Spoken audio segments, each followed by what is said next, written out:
Hello, class. Now, for today's discussion, we're going to be talking about the difference between freedom and liberty in the Western civilization. So, these are two words so closely intertwined, they are easily thought to be the same thing. Now, freedom can be loosely defined as being in the state of nature, master to yourself alone. Now, Aristotle defines freedom as the capacity to direct oneself to those ends which one's reason rightly recognizes as choice-worthy. Now, this is freedom, being the originator and executioner of your own ideas into action. Freedom also means no one controls the choices of your decisions nor the choices of others, placing life in quite an unpredictable flow. Freedom can become anarchy, especially when the strong and multitudinous outweigh the dissenting. Now, freedom can be explained well while considering a comparison to slavery. The division between free and slave to Aristotle likens the free to an intellectual capacity and excellence in deliberation, while the slave lacks the ability to command his physical actions with deliberation. This command of action could be defined as purely physical, but also metaphysical.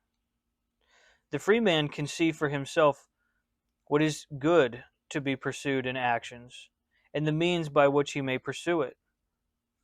His own reason provides judgment, which the natural slave can recognize as rational, but not produce in his own life. The slave in this manner is physically constrained to perform his master's duty.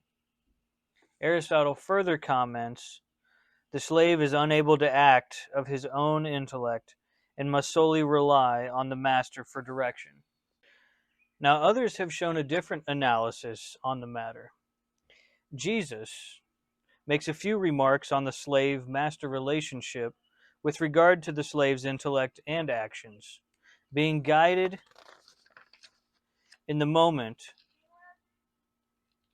if so choosing to do so. Now, one becomes obedient to one's master. Ephesians chapter 6, verses 5 through 8 explains this dichotomy further, illustrating freedom's source, trust and belief in Jesus Christ. To understand liberty is to also understand tyranny. The two are adverse to each other. In describing the foregoing communal operations, following the leaving of the state of nature for nature's sake, and forming communities with head decision makers and ultimately forming a governing structure, Cicero writes, the non-arbitrary interference of the state in the form of the rule of law is considered to be both compatible with and constitutive of the liberty of the individual in a free society, showing that laws are necessary to administer justice. Cicero remarks, liberty exists alongside both dignity and authority. Isolated from the two, he says, would be anarchy.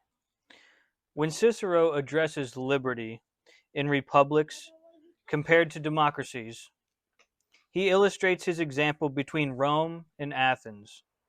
Rome, not democratic, because voters have no share in the governing power. However, in Athens, anyone could be elected to a position of power. This, Cicero makes clear, does bring more liberty as far as democracies go. But such excesses liberty has the undesirable consequence of creating the conditions of tyranny. Cicero says this of monarchies: unfettered kingship verges on personal rule, which poses the problem of degenerating into the rule of an arbitrary individual will, as opposed to rule in the interest of the common will. Just briefly discussing a few simple remarks of some complex individuals, there does exist some explanation between freedom and liberty. Some discussion between good and evil pertains on the grounds that what one does with freedom and how one justifies which law, for liberty's sake, to exist, vary on the degree one feeds those two polarities.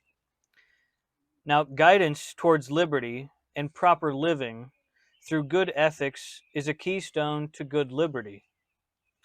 For freedom to flourish, good ethical laws bring liberty for the expression of freedom.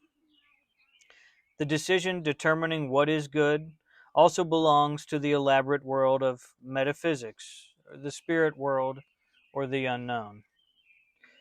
Both freedom and liberty make way for individuals to make decisions. Liberty just recognizes the negative tendencies that can arise between people and makes laws to manage them. Freedom makes no laws and thus is a free for all. Now, thank you, everyone, and I hope you enjoy the rest of your week.